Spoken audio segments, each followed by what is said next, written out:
Alright guys, I have a competition tomorrow and I figured since I had to go over my bag and prioritize what I need and what I don't need, I figured I'd do a video of what I carry inside my gym bag.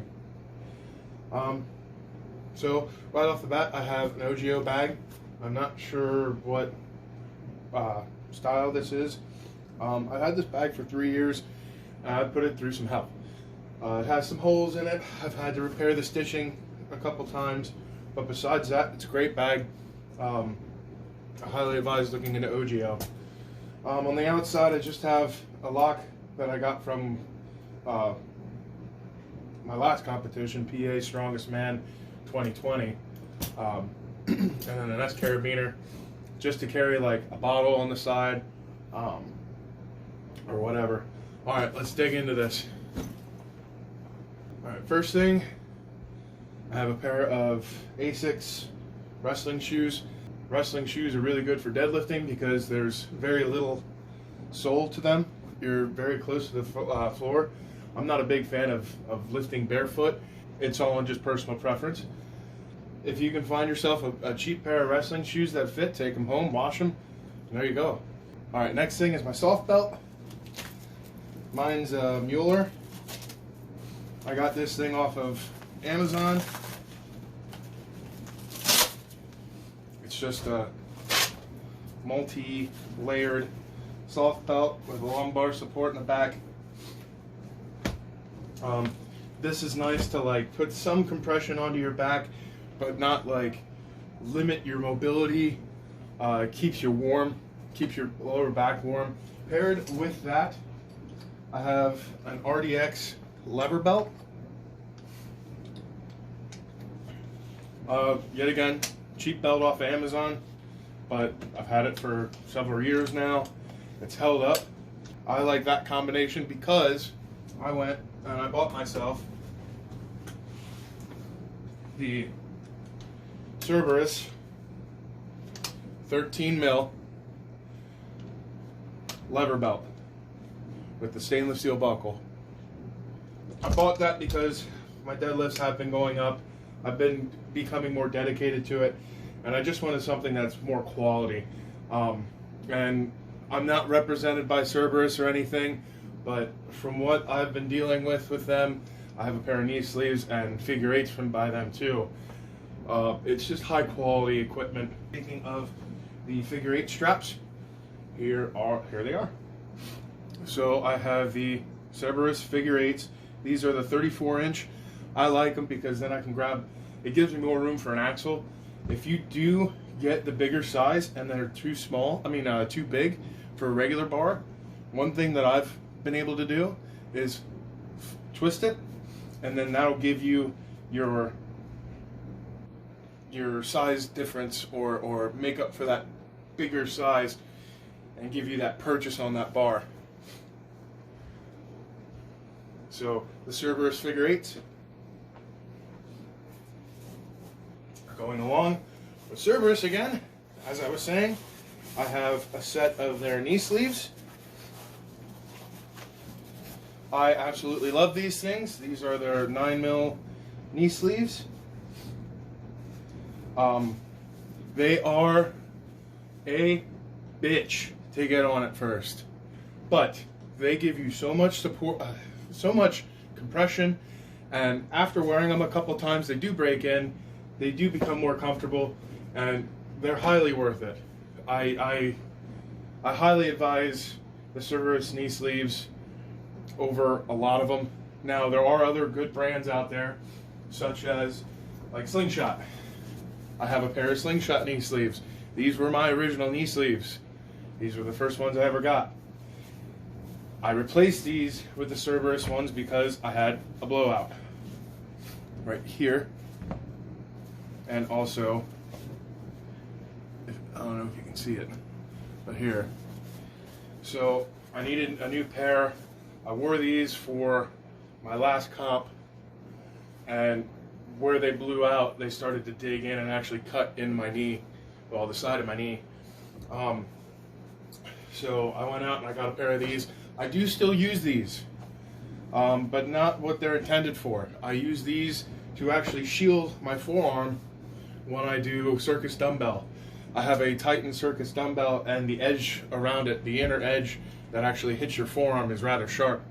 So I use these for that, and also because these are so broken in, I can put these on a lot easier and just get some warmth into my knees if I have to. But I do highly advise both of these knee sleeves, either the Cerberus or the Slingshot ones. I had the Slingshots for 3+ years. I think it was closer to 4 years. And yet again, put those through hell. The Cerberus ones I've only had now for a couple months, but they broke in rather quickly. Alright, staying on the line with Slingshot, I have the Slingshot compression cuffs, a set of those. I really like these for putting compression on my upper forearm. I do get some tendonitis in my elbow, in my lower elbow, mainly from gripping stuff. And the compression from this really does help. The extra warmth that you get from it is really nice. It's amazing what a little bit of compression and a little bit of extra warmth will do for a joint, muscle, or tendon. I also have the hip circle in my bag from the Slingshot. I don't know if you can see a trend here, but I'm a big Slingshot and Cerberus fan. Hip circle, it explains itself. You put it around your mid-thigh. You do some monster walks with it to help you warm up before a squat. I like using it even before deadlift because it helps keep my knees out instead of caving in when I'm standing up with it. It helps me engage my hip flexors, which is nice. That way I don't strain those again. But yeah, hip circles. I have a pair of fat grips, well, fit grips. I don't know if you can see that, it's kind of worn. I am a big advocate of grip strength. If your grip is shit, whatever lift you're doing that involves grip will be shit. And grip is one of the easiest things that you can train in my mind, in my personal beliefs.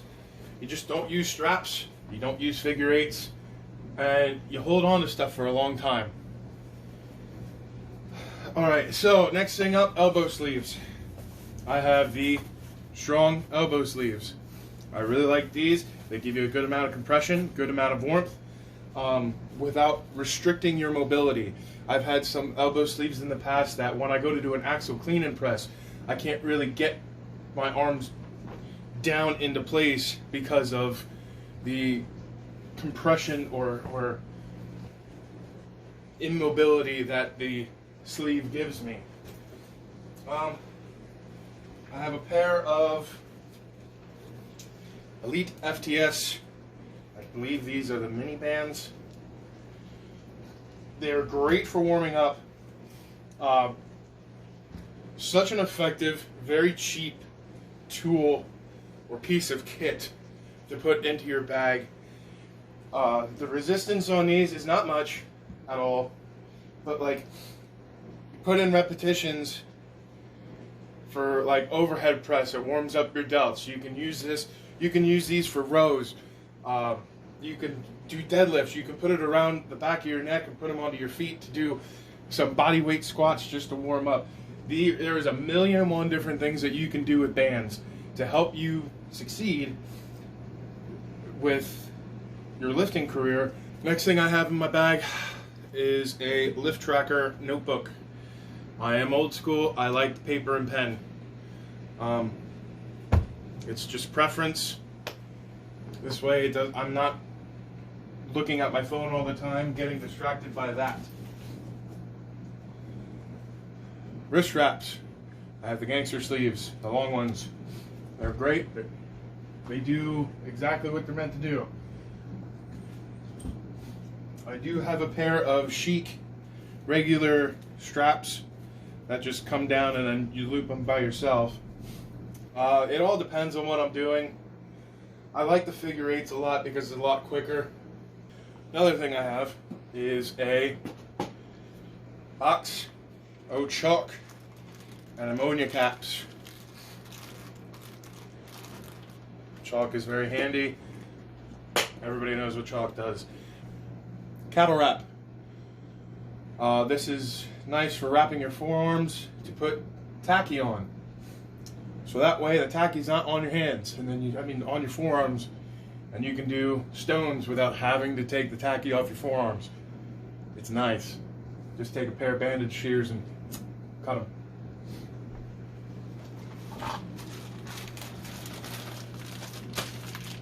Tacky towel. This one's actually getting pretty old. I got to replace it pretty soon. Some competitions do not allow you to use tacky.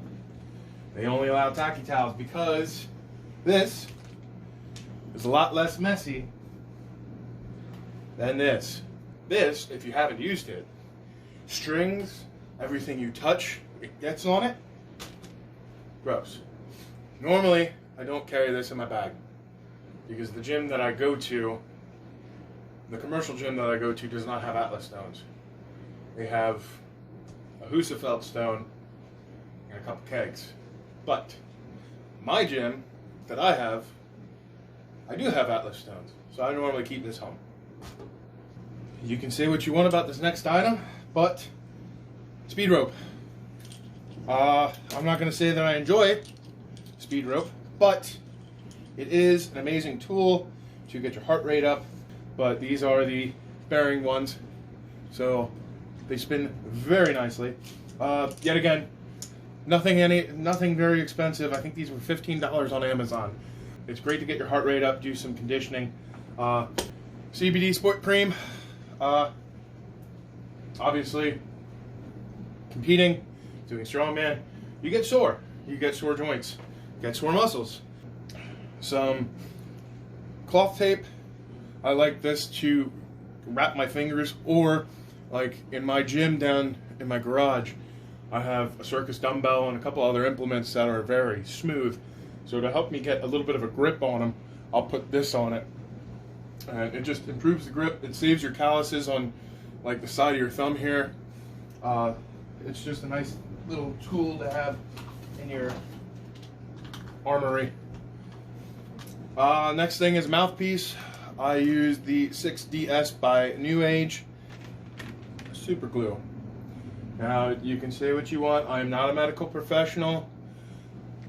I'm not going to say do this or anything, but I have done this. You rip a callus, you put a little super glue down, it puts the callus down, you can continue training or competing. I have a snub screwdriver with a wide Phillips head for my belts. File. This was a little tiny file that I found on Amazon for a couple bucks. This is really nice for filing off the calluses on your hand that are getting a little bit too big or too sharp and you're afraid of tearing them. I also have, now this doesn't go in my gym bag, this just stays on me, but these are little earbuds, little Bluetooth earbuds that I got, again, off of Amazon. Anybody who listens understands the importance of music and getting into your own mindset. Alright, and this is the stuff that I carry in my bag. I know it's a lot, but it helps me succeed and do what I need to do to get the job done. Hopefully one day you'll see me on the podium at World's Strongest Man. Actually, not hopefully. You will. Mark my words. I'll be doing it. Alright, if you like what you saw, give it a like. Consider subscribing, or whatever else all the other YouTubers say. Again, I'm new to this. I'll be posting more videos coming up. I want to get a better camera. Right now I'm just shooting off my phone, obviously, as you can tell from the quality and audio if you want to call it quality. But yeah, like I said, thanks for watching. See y'all later.